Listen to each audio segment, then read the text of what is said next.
150年前、江戸時代末の京都。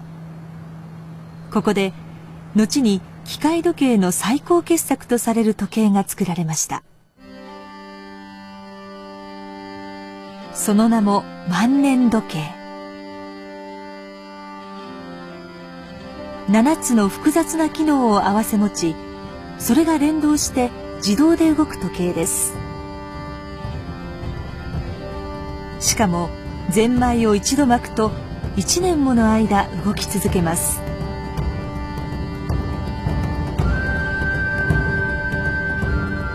時計のてっぺんにあるのは天球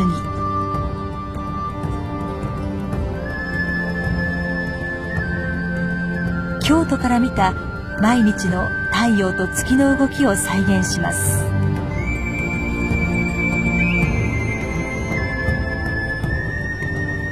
その下には時や季節を表す6つの機能があります。これは和時計。そしてこれは季節を表す二十四節気の表示。これらの複雑な機能をどのように自動で動かしたのか、謎に包まれてきました。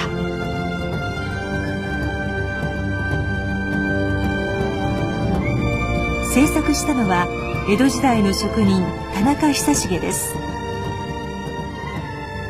設計から部品の製造組み立てまで、そのほとんどをたった一人で手掛けました。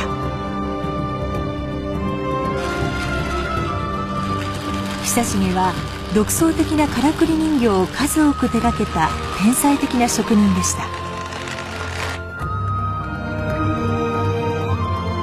その技術の集大成として万年時計を作り上げたのです。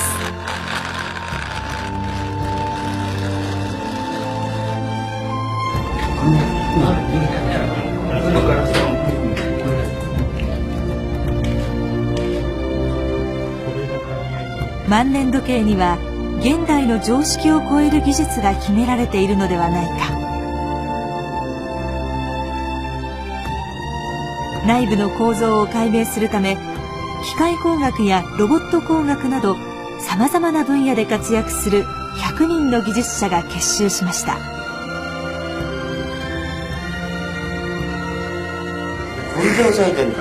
これが取れないといけない。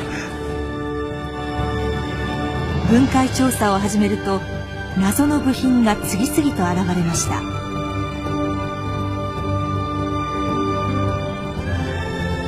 変な構造だな、それ。それにしてもいいよ。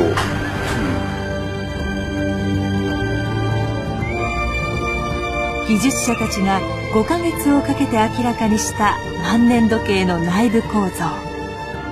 それは1000点を超える独創的な部品が複雑に組み合う驚きの世界でした。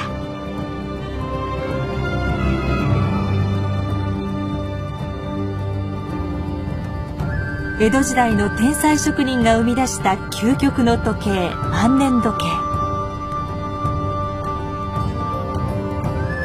今明らかになったそのすべてをお伝えします。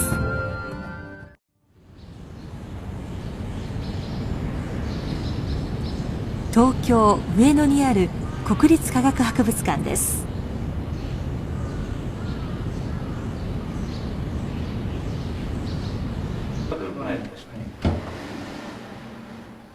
去年5月、展示されていた万年時計が運び出されました。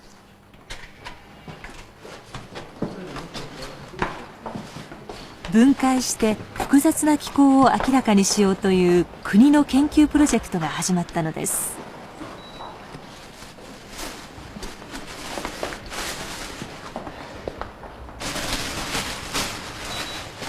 新たに復元し、10ヶ月後に開幕する愛・地球博に展示するのも目的の一つです。もう一本もう一本がしばらく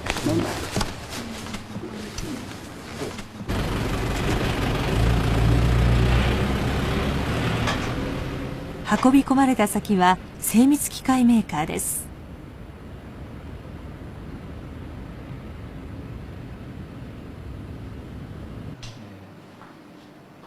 万年時計は現在は時を刻んでいません。設計図も残されていないため、どのような仕組みで動くのか分かっていませんでした。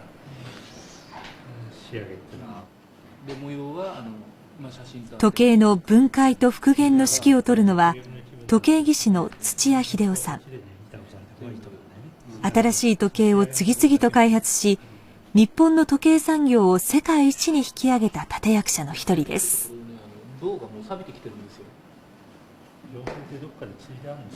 万年時計を通して日本のものづくりの原点を探りたいと考えていました。やっぱり物っていうのは設計した人作った人の思想の塊だから、そこを組み上げないでね、形だけ作ってもこれは復元にはならないと僕は思ってますけどね、そういうところをいかに汲み取ってあげるか、そこにあると思うんですよね。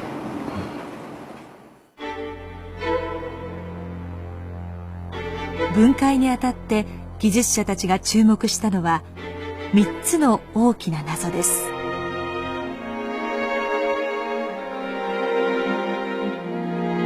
第1の謎は天球儀。日々軌道が変わる太陽と月をどのように自動で動かしたのでしょうか。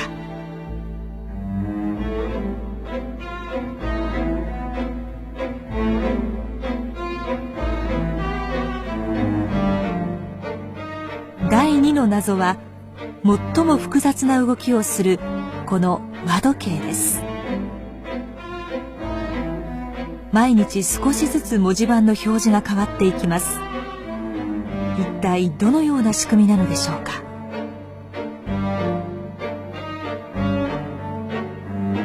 そして第3の謎は時計の一番下にある動力機構。電気もない時代、どのようにして1年もの間動かし続けることができたのでしょうか。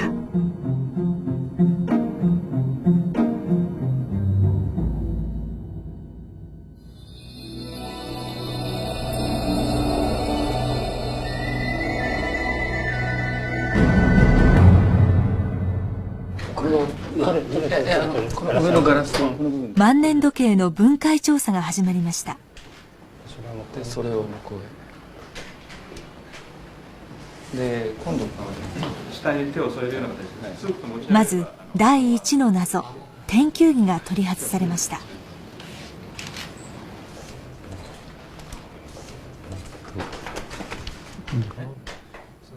天球儀は太陽と月の動きを自動で表します。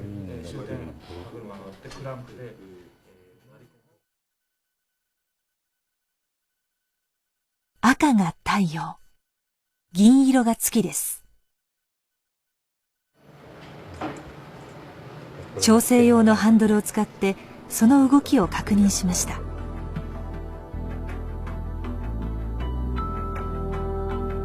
夏至の太陽の動きです。一番高い軌道を動きます。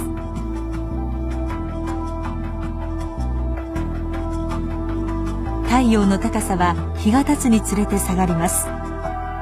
これは秋分です。そして冬至には一番低い軌道を通ります。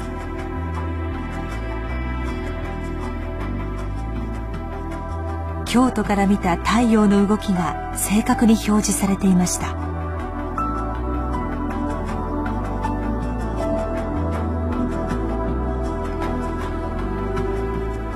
どのような仕組みでこうした動きが生み出されているのか。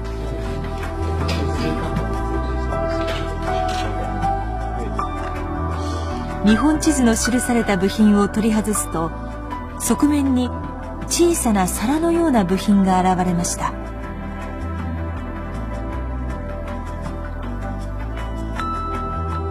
太陽と月の軸はこの部品の間に挟まれています。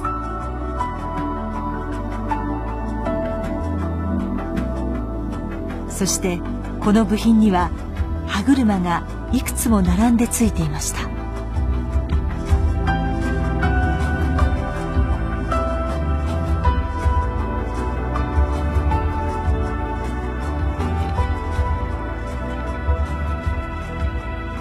土屋さんはそれぞれの歯車の歯の数などをもとに太陽と月の回転する速さや軌道を計算しました。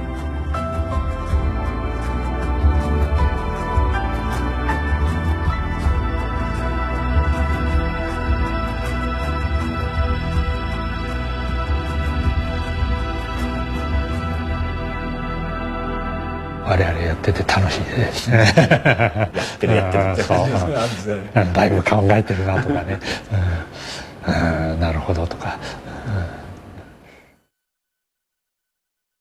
分析の結果明らかになった天球儀の仕組みをコンピューターグラフィックスで再現しました。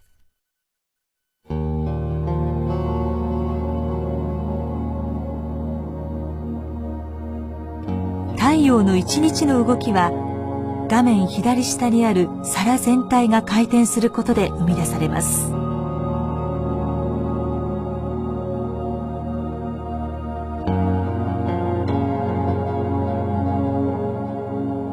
日々変わっていく太陽の高さを調整するのは皿の内側にある4つの歯車です。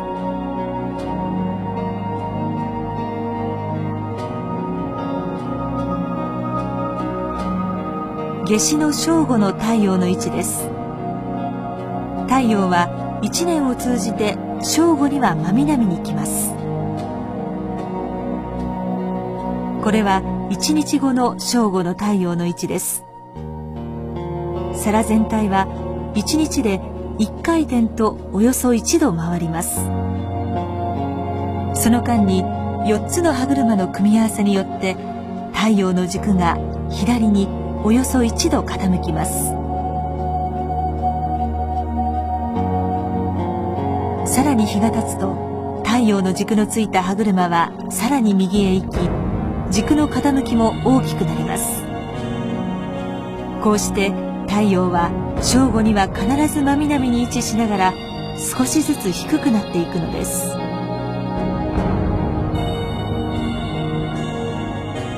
秋分には太陽の軸のついた歯車は右側に移ります。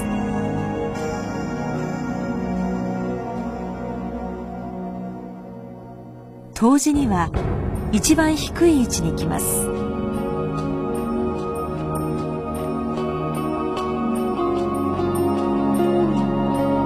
春分には左側に移ります。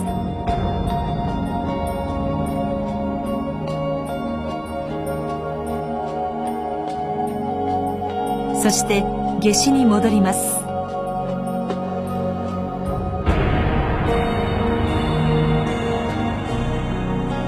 こうした独創的な歯車の動きによって太陽の軌道は日々変わっていきます。夏至は最も高い軌道で回ります。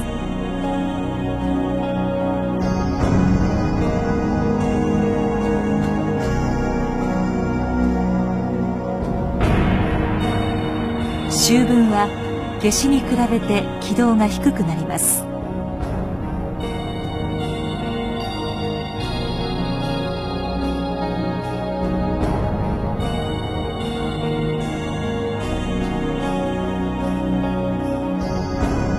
そして冬至、一番低い軌道を描きます。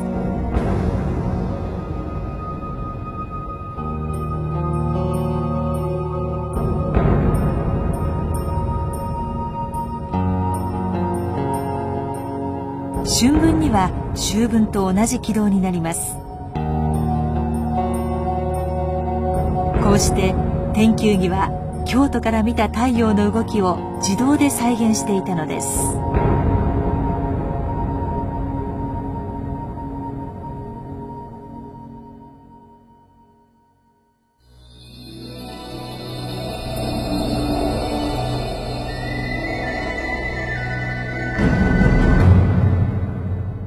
じゃあその次は第2の謎、和時計の分解が始まりました。和時計ブロック一式、大きさは直径わずか 5.5 センチ。この機構が万年時計で最も複雑な動きを生み出します。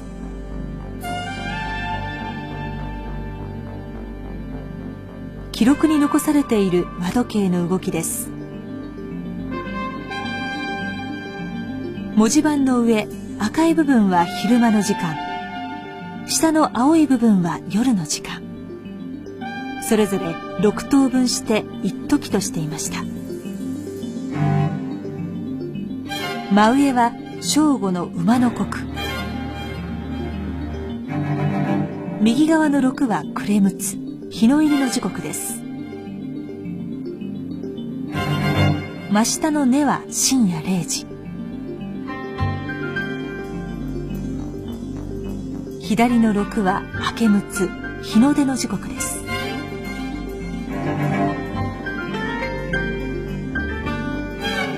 時刻を指す針は文字盤の上部に固定され、文字盤自体が1日に1回転して時刻を表示します。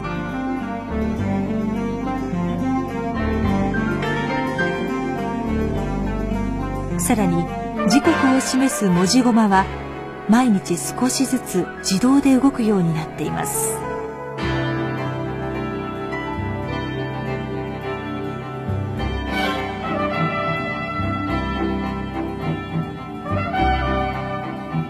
文字盤の1日の回転を止めて1年の動きを見てみます。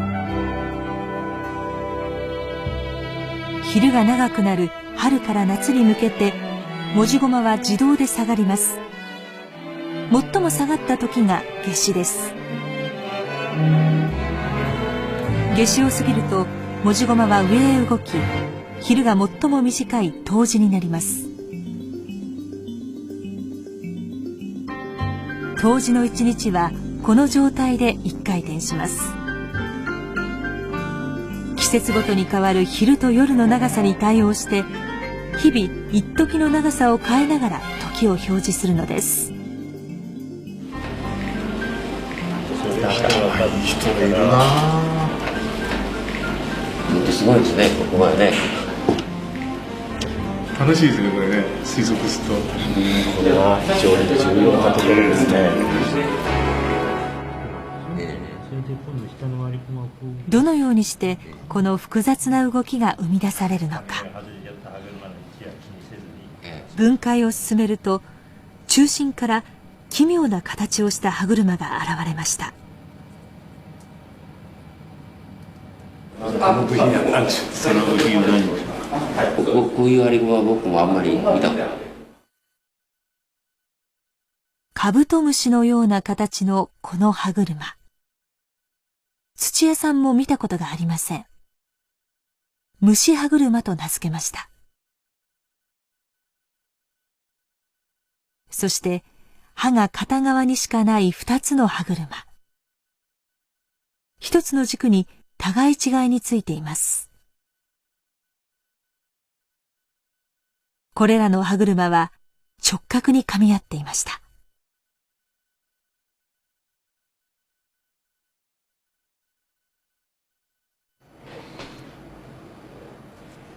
一体これがどのように文字駒の動きとつながっているのか。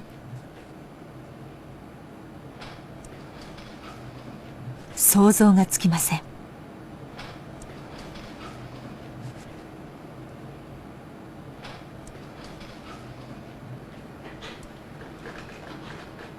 大変複雑、今の段階ではそれしか言えない。どうしてそんな複雑な機構を取ったかというのはこれから検討してみないとわからない。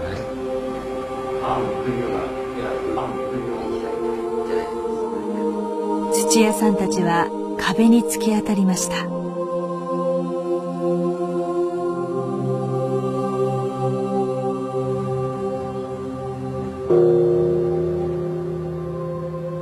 万年時計が作られた江戸時代、人々は日の出日の入りを生活の基準としていました。季節によって変わる一時の長さ、和時計はその日本独特の時の概念を表すものでした。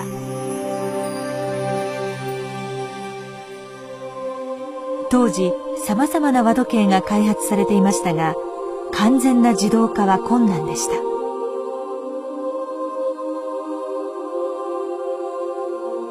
この時計の文字盤は等間隔に区切られています。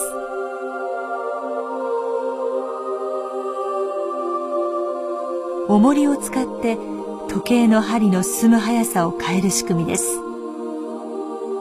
昼間は上の軸が振動し、夜は下の軸が振動します。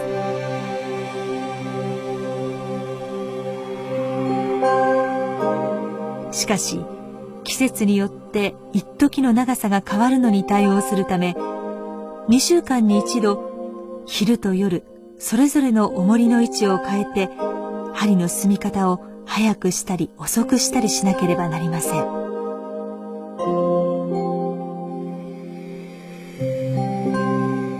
この時計は縦長の文字盤が1日にあたり、針が一定の速さで上から下に動いて時刻を示します。この時計の場合は2週間に一度文字盤を入れ替えることで一時の長さの変化に対応していました。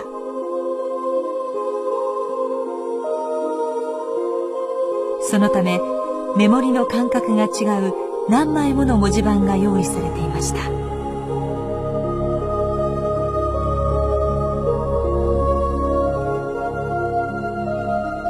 久重の万年時計は重りの調整や文字盤の交換をする必要がない、まさに画期的な時計だったのです。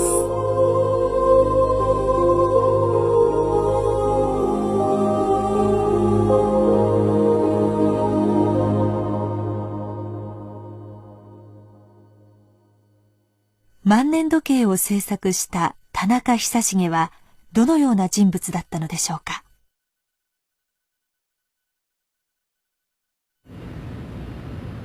久重は江戸時代の1799年、今の福岡県久留米市でべっ甲細工の職人の家に生まれました。好奇心旺盛だった少年時代、父の手伝いをするうち工作の才能を発揮するようになりました。紺と白の糸で幾何学模様を描く久留米がすり。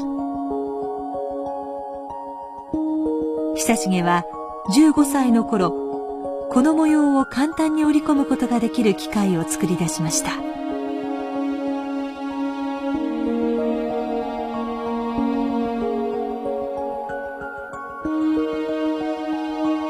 20歳の頃からは当時人気のあったからくり人形を制作するようになります。久重は新しい人形を作るたびにこの神社で披露し、からくり儀右衛門と呼ばれるようになりました。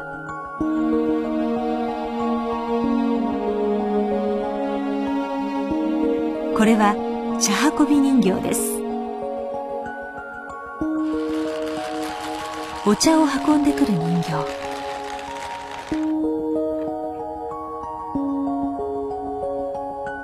空になった湯飲みを返すと自動で方向を変え戻っていきます。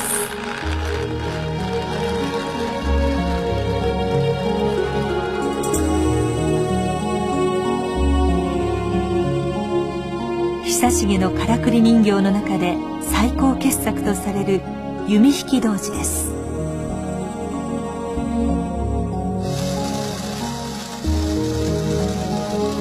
ゼンマイ仕掛けの人形が自分で矢をつかみ的に向けて放ちます。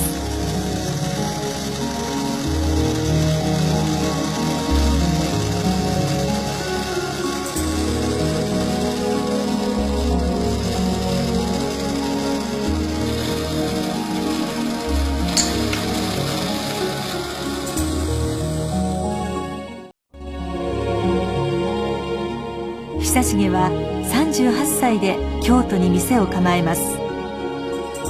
時は幕末。当時京都に集まっていた西洋の科学技術に刺激を受け、生活に役立つ商品を次々と考え出しました。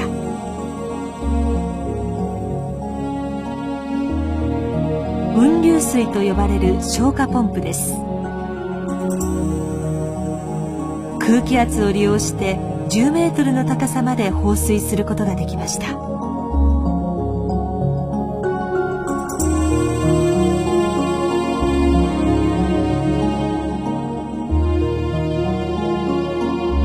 これは油で火を長時間灯すことができるランプ、無人灯です。夜はろうそくを灯して生活していた時代、無人灯は大きな人気を呼びました。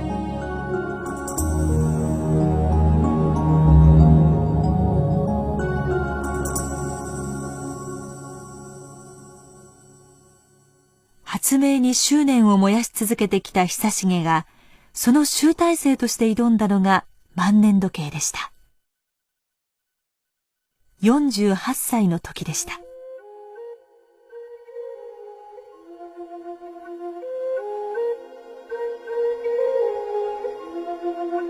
天文歴学を司っていた土御門家に入門し、自分の店で仕事をした後、夕方から深夜までここで天体の動きを学びました。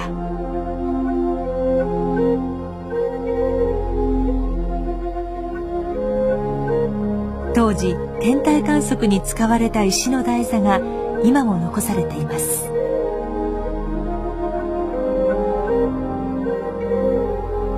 久重は片道8キロの夜道を歩いて通い、一日も休みませんでした。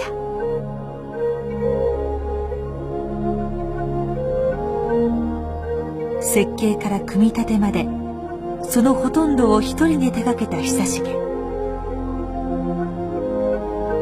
睡眠は1日に 2,3 時間。寝食を忘れて作業に打ち込みました。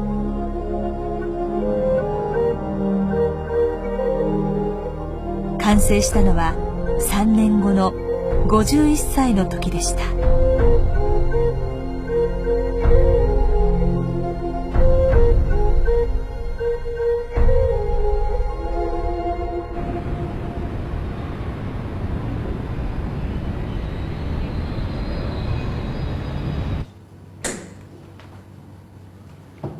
久重はどんな気持ちで万年時計を制作したのか。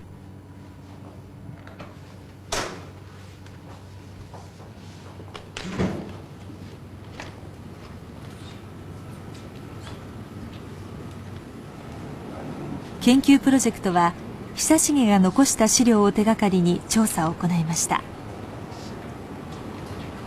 田中久重の晩年のやつと彼の日記、考案図日記とかが残ってるんですよね。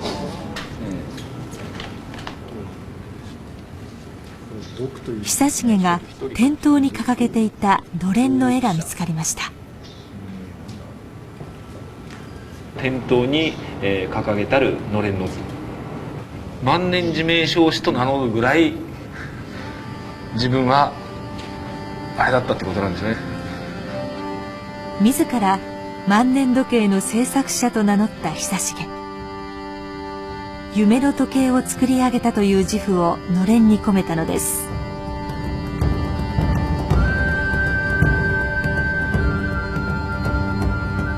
この雑記帳には久重の試行錯誤の跡が記録されていました。直角に交わる歯車の図です。万年時計にはこうした噛み合わせが随所に見られます。時計を正確に動かすために必要な歯車の組み合わせを検討した図です。数字は歯車の歯の数です。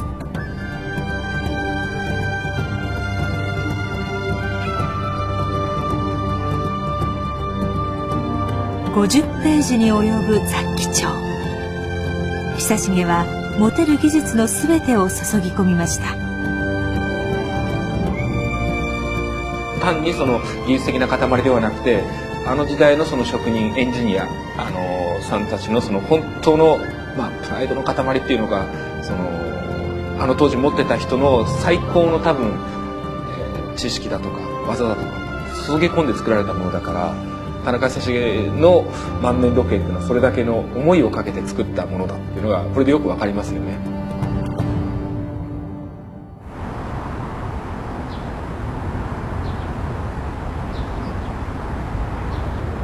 回してみようと思って。土屋さんたちは和時計の分析を続けていました。この高さがね、合ってるかどうか。こんなになった時に現代の常識にない謎の虫歯車はどのような働きをするのか、模型を作って調べました。逃がしたというのは、このかわいい形でなんか糸はあったかもしれないですね。ちょうど真ん中辺なんですね。そしてその動きと機能が明らかになってきました。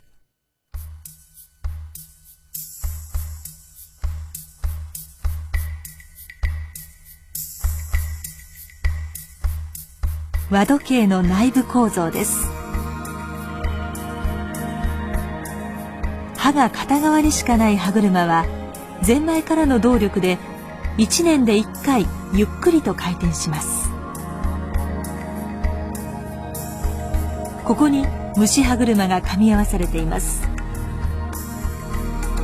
虫歯車は左側の歯車と噛み合うと左回りに回転します。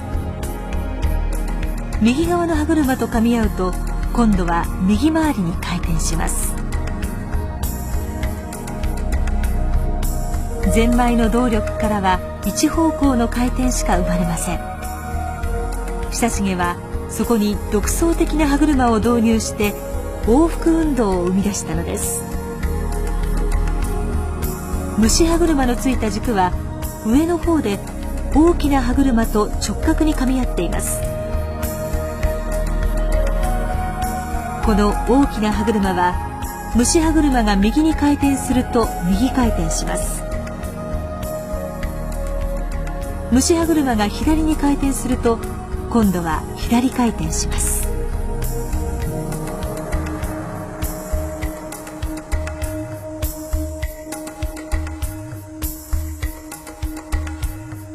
さらに大きな歯車には小さな歯車が噛み、それぞれに文字駒が接続しています。大きな歯車が右回転すると文字駒は上へ動きます。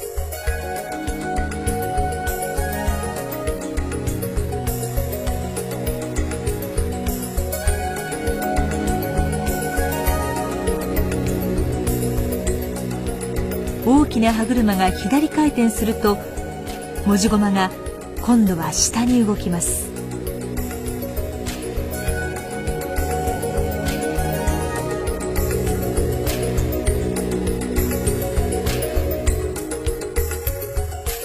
もう一度見てみます。これは昼が1年で最も長い夏至。文字駒は下に集まっています。次第に文字駒は上に動いていき、冬至になります。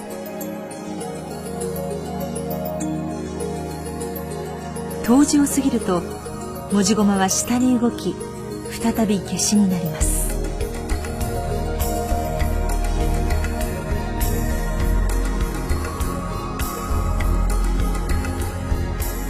こうして謎の虫歯車が和時計の複雑な動きを生み出していたのです。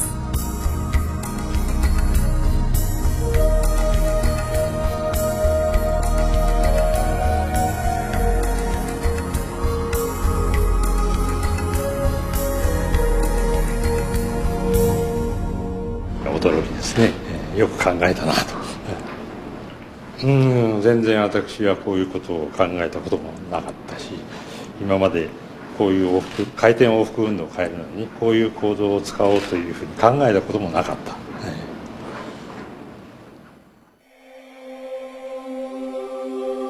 万年時計の優れた機能は天球儀や和時計だけではありません。これはその年の夏至や冬至など二十四節気の日付を示しています。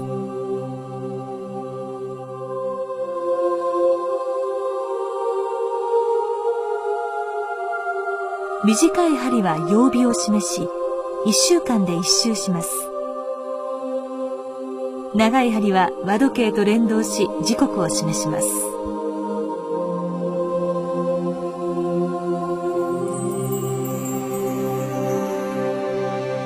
その日の干支の表示です。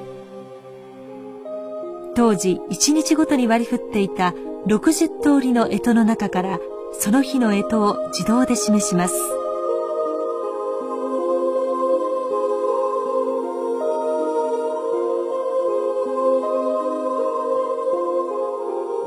月齢を表示する面です。中央にある9が28日かけて1回転し、その日の月の見え方を表示します。これは下弦の月です。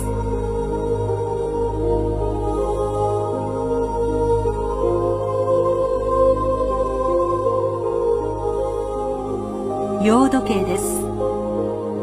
久重は西洋の懐中時計を巧みに改造し、他の機能と連動させました。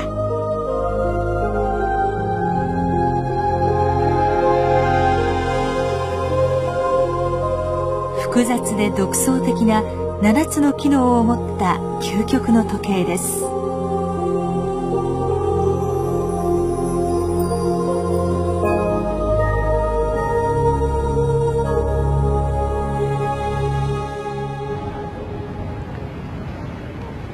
万年時計はどれだけ正確に時を刻んでいたのか。ハイテクを駆使した分析が行われることになりました。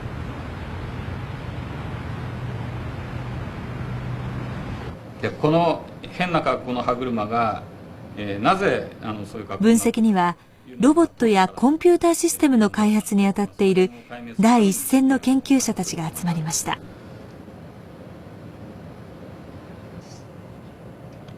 注目したのは和時計に使われた虫歯車です。久重が作ったものと全く同じ形の虫歯車を作り、実験を行いました。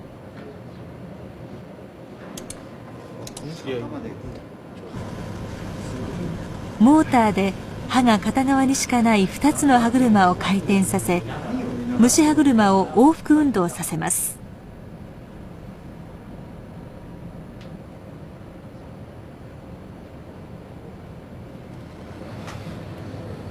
その往復運動がどれだけ均一な動きをしているのか計測しました。これは何ですかね。その結果は驚くべきものでした。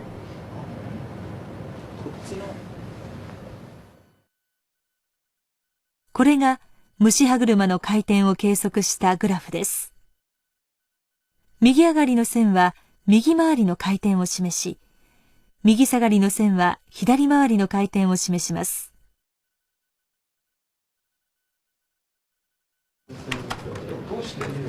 そして文字駒を正確に動かす理想的な回転をコンピューターで計算し比較しました。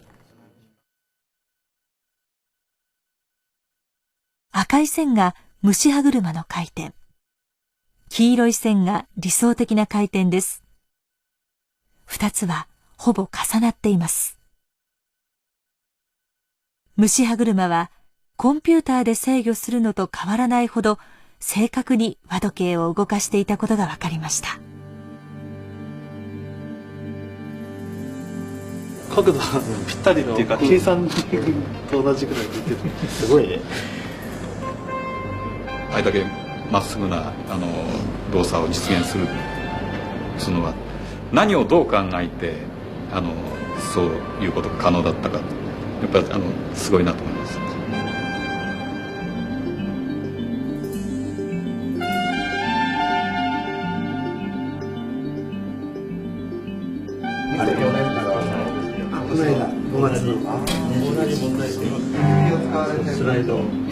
日月機構を取り付ける万年時計の7つの複雑な動きを可能にしているのが1000点を超える精密で独創的な部品でした。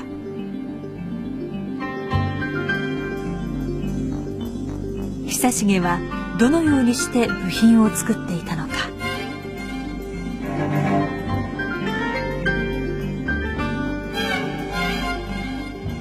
土屋さんは一つ一つ詳しく見ていきました。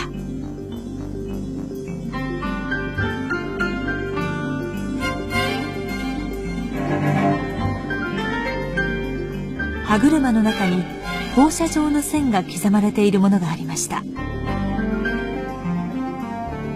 この線を目印にしてヤスリを使った手作業で歯を削っていったとみられます。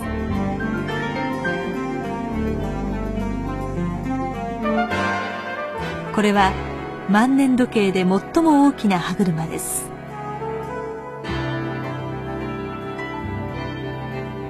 全部で700あるこの細かい歯もすべてヤスリで削り出したものでした。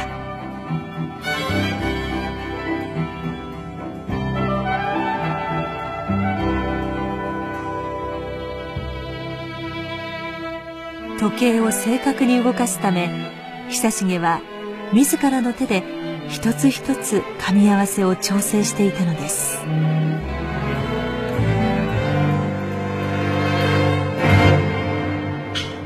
これはすごい熟練した機能ですね。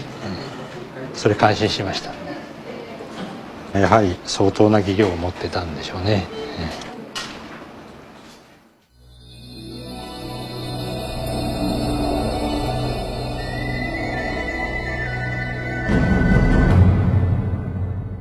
だからこれがこのまま抜けるんですね。なんかリンクジョイントしてるのかね。この下で。だって軸が違いますもん。電気のない時代、どのようにして7つの機能を1年間も動かせたのか。万年時計第3の謎は動力機構です。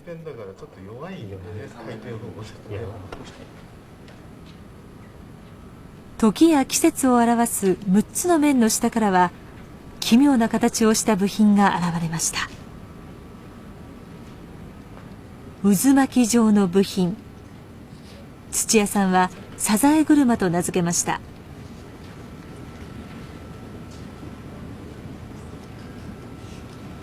はい、取れた。さらにその下の蓋を開けると4つの丸い箱が収められていました。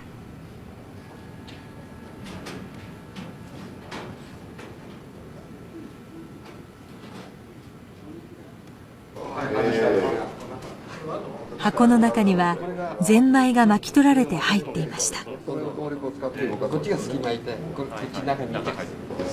い、これは硬そうですね。これ手では無理ですね。弾かれたら怪我します。そうですね。少しでといきますから。すごい力ですね。想像を超える強力なゼンマイでした。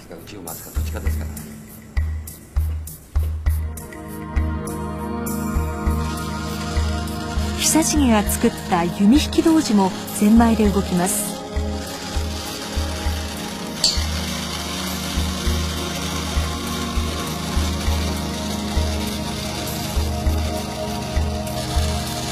このゼンマイの直径は万年時計と同じおよそ15センチ。しかし巻き数が少なく、人形が何度か矢を放つとゼンマイがほどけきり止まってしまいます。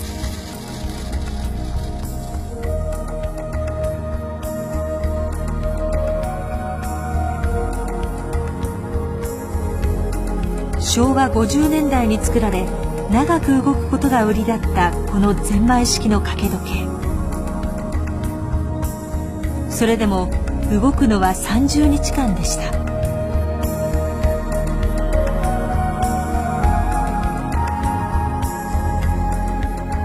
久重は万年時計でゼンマイの限界に挑みました。九州の腕利きの刀鍛冶にゼンマイの製作を依頼。土で叩きながら少しずつ巻き取ったと記録されています。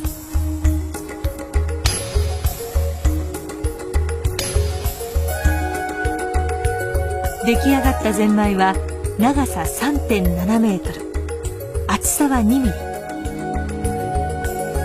常識を超えた長さと厚さで1年かけてほどけるという驚異的な性能を備えていました。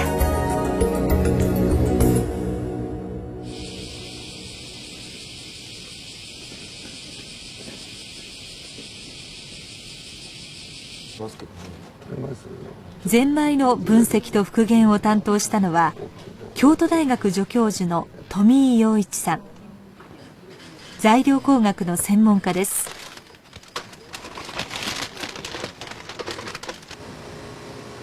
富井さんはゼンマイの成分を調べるため X 線で分析しました。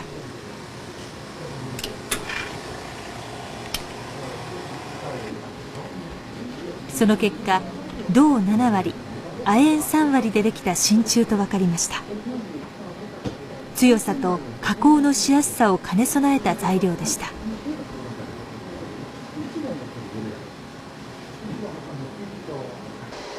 あの時代にようここまで作ったなっていう、そこにまあなんかね、材料学的にもそういう点が感じられるから、なんでここまで凝るんだという。久重の工夫は材料選びだけではありません。万年時計を1年間動かすためにさらに2つの独創的な工夫を考え出していました。その一つがゼンマイを2つずつ鎖でつなぎ合わせたことです。ゼンマイはゆっくりとほどけ箱全体を回します。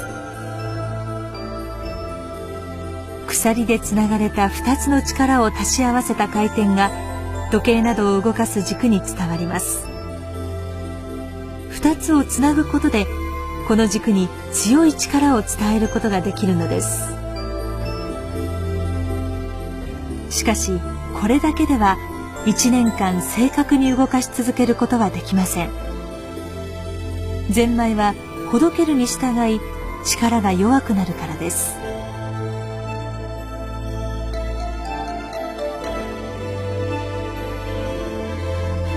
そのため第2の工夫がなされました。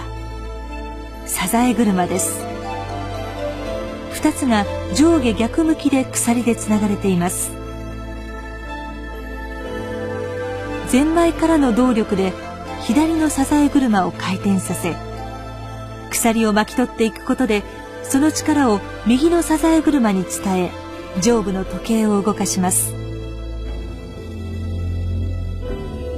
鎖の巻き取りが進むに従ってサザエ車の直径は左は徐々に小さくなり、右は徐々に大きくなっていきます。久重の工夫はここにありました。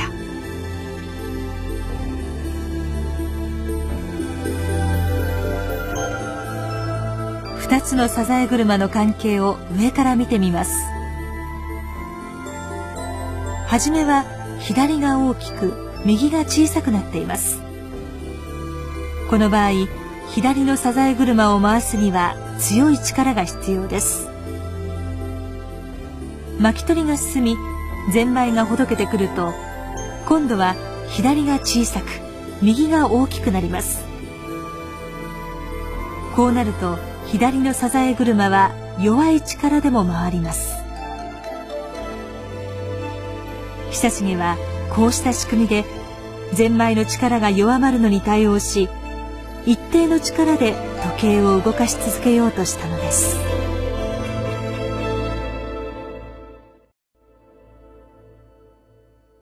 それではゼンマイの力はどのようにしてそれぞれの機能に振り分けられるのでしょうか。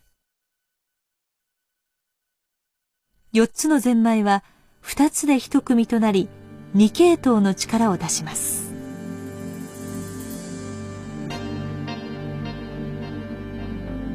一方の軸はいくつかの歯車を経て、まず月齢を表示する面へ力を伝えます。その一つ上にある歯車が陽時計に接続しています。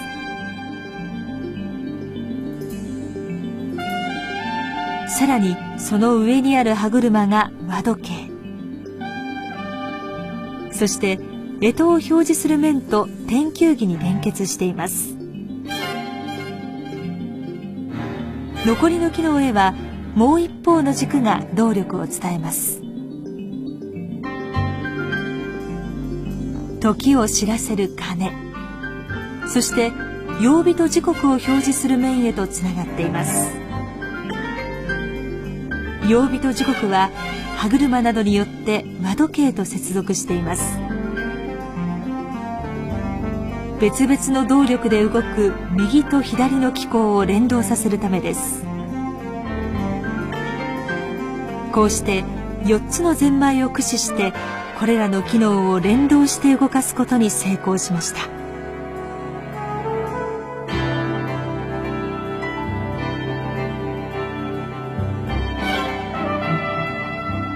万年時計の3つの謎に挑んだ分解調査。5ヶ月かけてようやくその複雑な機構が解明されました。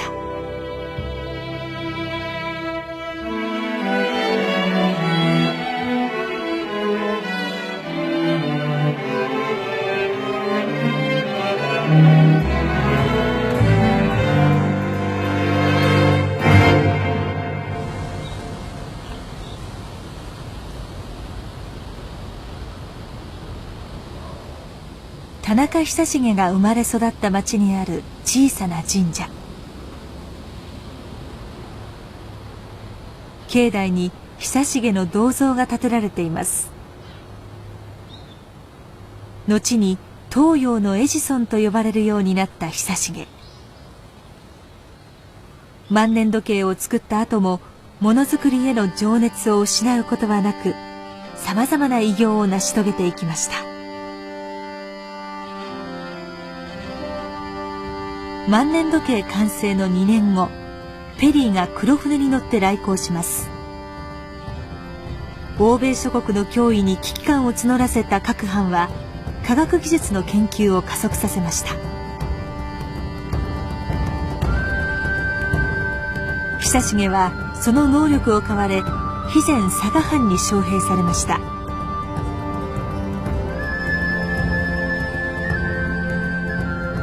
久重はここで蒸気機関の開発に取り組みます。失敗を繰り返しながらも1年間研究を続け、小型の蒸気機関車の開発に成功しました。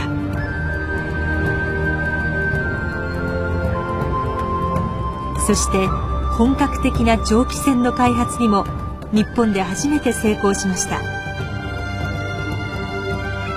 凌風丸です。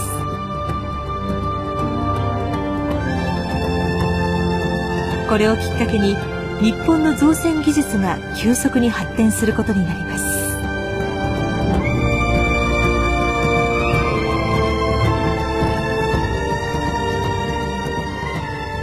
久重はその後76歳の時、東京に工場を開きます。電気が使われ始めたこの頃、電動の工作機械や電信機などを次々と開発しました。この工場が後に東芝となります。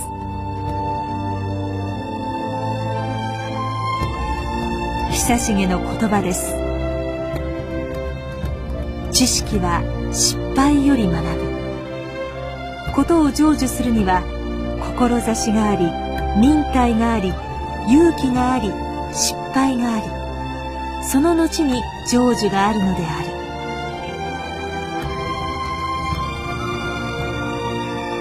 る。82歳で生涯を閉じるまで、久重は高い志を持ち続け、日本のものづくりの礎を築きました。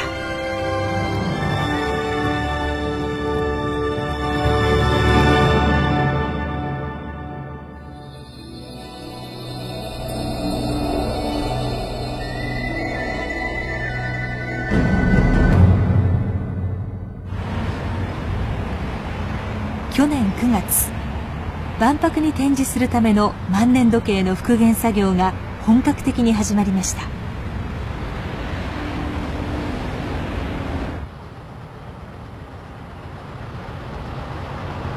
聞いてくれるかね。ゼンマイの復元を担当する富井さんは大手金属材料メーカーを訪ねました。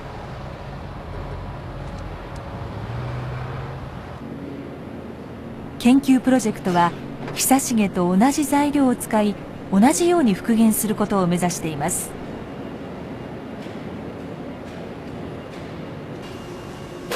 しかし真鍮のゼンマイは今では作られていません。加工しやすいステンレスが主流になっています。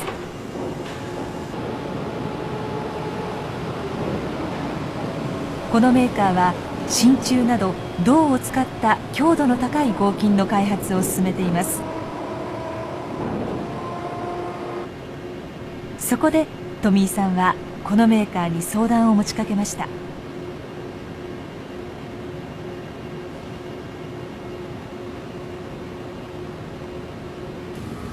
相談していただければご覧になってもらえばいいんですが、こちらの方一応ね一つお力を貸してくださいということでお願いいたします。すみません、どうも。我々の方もそういうバネ材とかですね、そちらにこの開発募金が向いてるんじゃないかと思ってたところなんです。あ、そうですか。ちょうどお役立てられるんであれば、こちらこそありがたい。当初どちらかというとそういう2ミリ3ミリあたりが得意なサイズでございますので、あ、そうです。その辺もお答えできるかなと思います。わかりました。ゼンマイの材料の製造はこのメーカーが引き受けてくれることになりました。しかし2ミリもある真鍮をどのように巻き取ればよいのでしょうか。我々はこれと全く同じものを作るとです。富井さんはゼンマイを巻き取る方法を探しました。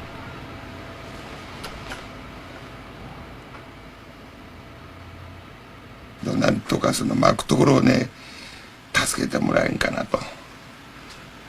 ちょっと検討願えますか。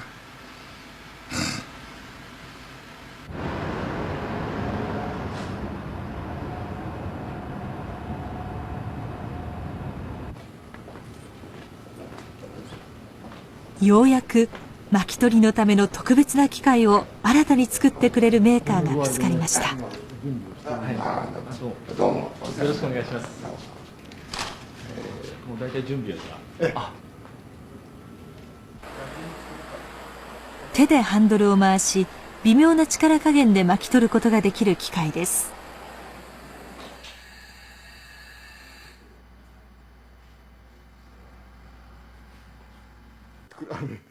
富井さんは鋼を使い久重のゼンマイと同じ2ミリの厚さで巻き取りを試すことにしました。今回初めて予測ができるという段階です。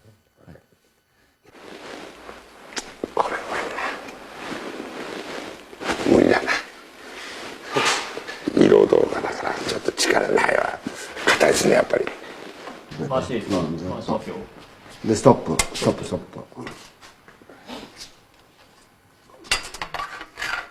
鋼の長さは1メートル。実際の4分の1の長さです。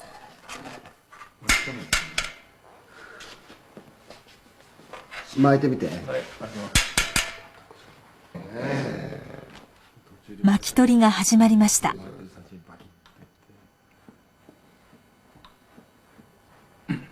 相当なんか手で巻くのは大変だ。150年前には刀鍛冶が自らの手でゼンマイを巻き上げていました。美しく巻きそう稼いだわ。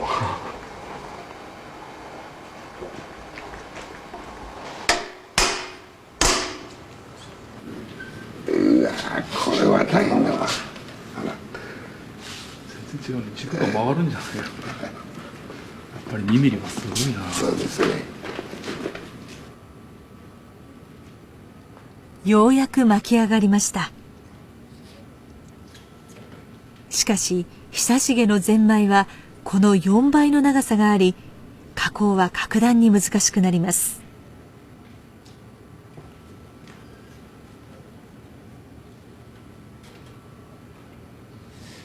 やるしかない。さらに問題が持ち上がりました。材料となる真鍮の板を作るためのデータの分析に時間がかかり、メーカーへの製造の依頼が遅れ、万博に間に合わないというのです。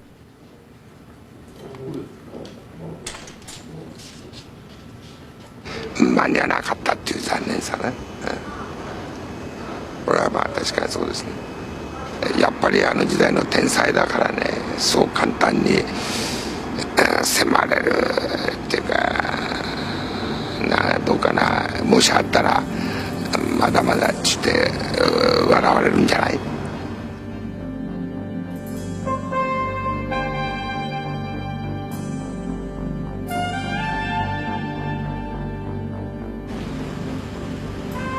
歯車を使った内部の機構を復元する作業も本格的に動き出していました。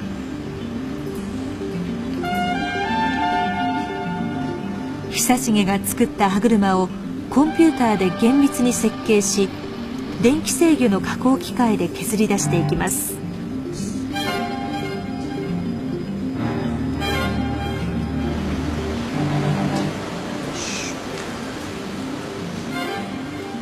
ヤスリで削っていた久重の時代とは比べ物にならない精度です。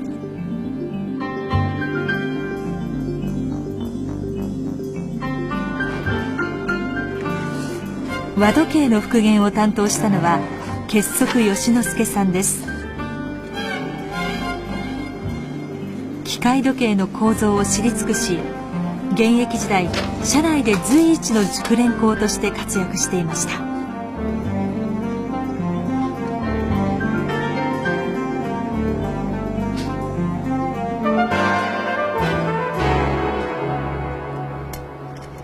歯車を噛み合わせていくと問題に突き当たりました。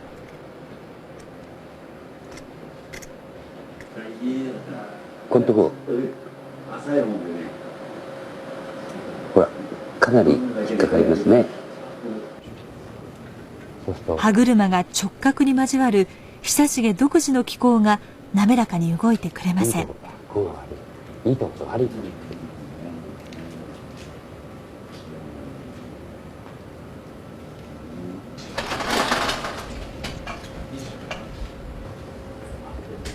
機械で作った歯車ですが、結局久重と同じ手作業で調整せざるを得ませんでした。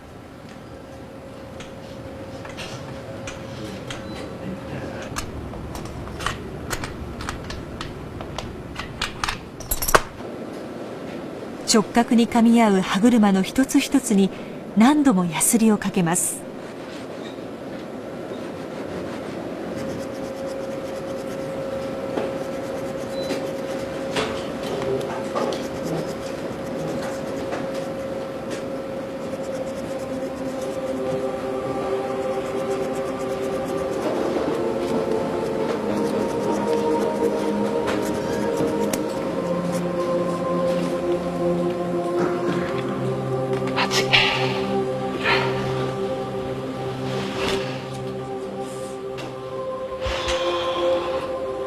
行きましょう。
万博開幕まであと2ヶ月。復元作業は大詰めを迎えていました。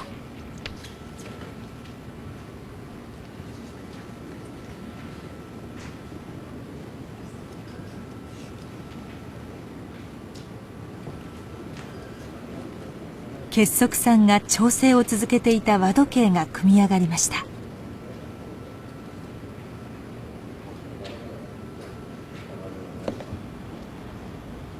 あの複雑な一年の動きは再現できるのか。早速モーターで早回しして確認します。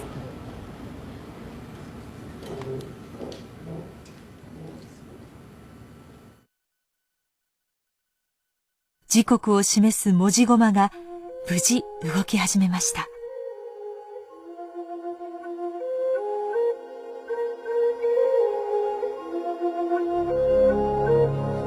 これが上上がるわけなんだけど、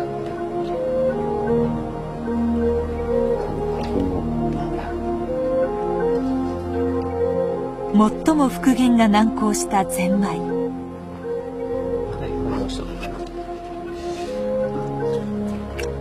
真鍮の代わりに入手しやすいステンレスで作られたゼンマイが届きました。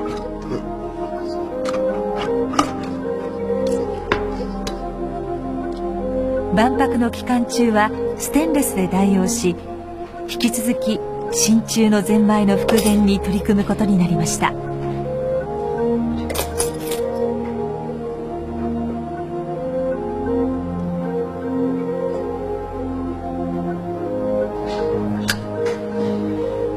歯車が一枚一枚組み上がっていきます。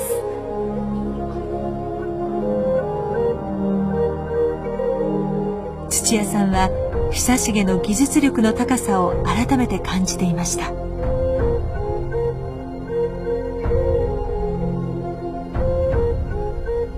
そして久重の技術者としての信念に触れることができたといいます。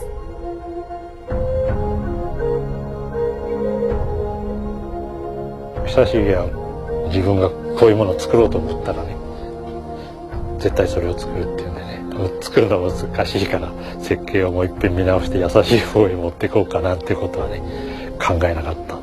だからそこがね久重さんのすごいとこだと思うね。我々でもよくあるんですよね。どうも難しくなりそうだからね、ちょっとこの案はやめてこっちに逃げようかと、そういう妥協をすぐ考えちゃうんだけど、彼はそういう妥協は一切してない。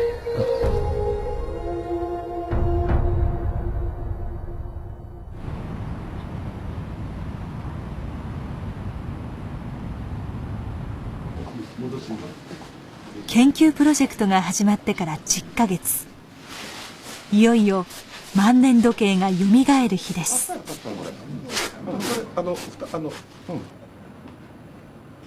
京都の伝統工芸士たちによって忠実に再現された装飾。いいですか？いいですよ。これを抜かないと。彫金を施した飾りの板が歯車を覆っていきます。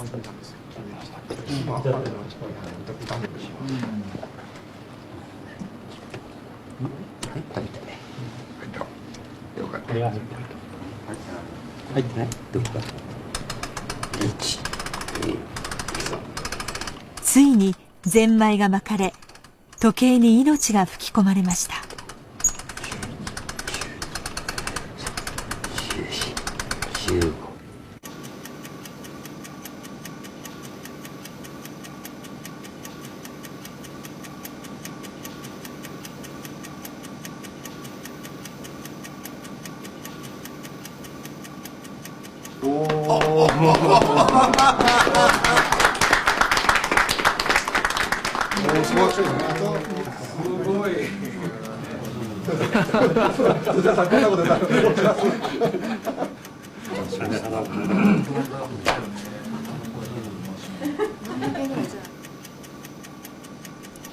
田中久重の夢と執念が現代によみがえり、新たに時を刻み始めました。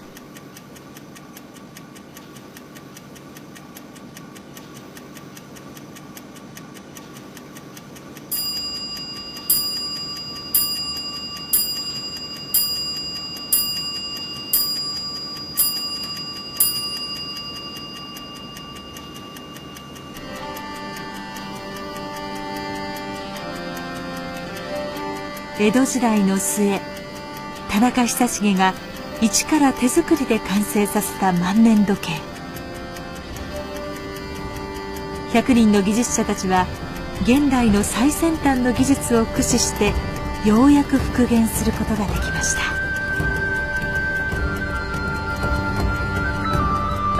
すごいなと思いますよ、やっぱり久重は。けどオリジナルからこの形を作り上げていったんだからね。何もないところからね。やはり、久重さんは今のように科学技術が発達しない時代ですから苦労なさったと思います。大したもんだと実物を見て初めて実感しますね。ロマンチストも多かったんじゃないですかね、昔の人は。こういうものを作りたいっていう。ちょこっとした改良ぐらいのところでこう無難にまとめるんじゃなくてね、こういうものを作ってやろうって高い目標を作ったらそれにしゃにむにチャレンジしてる。日本で一番必要なのはその高い目標を決めたらチャレンジするなって精神だよ。彼は果敢にやってんだよね。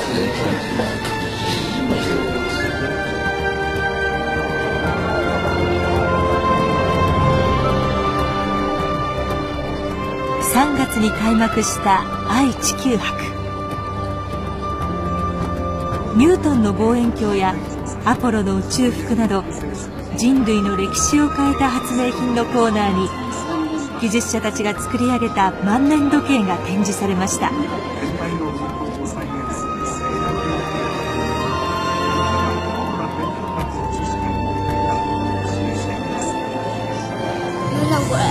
万年時計すごいな。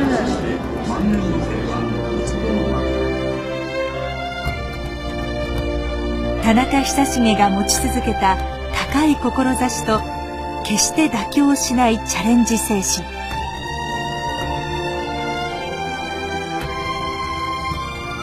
万年時計は150年の時を超え、今日本のものづくりの原点を私たちに語りかけています。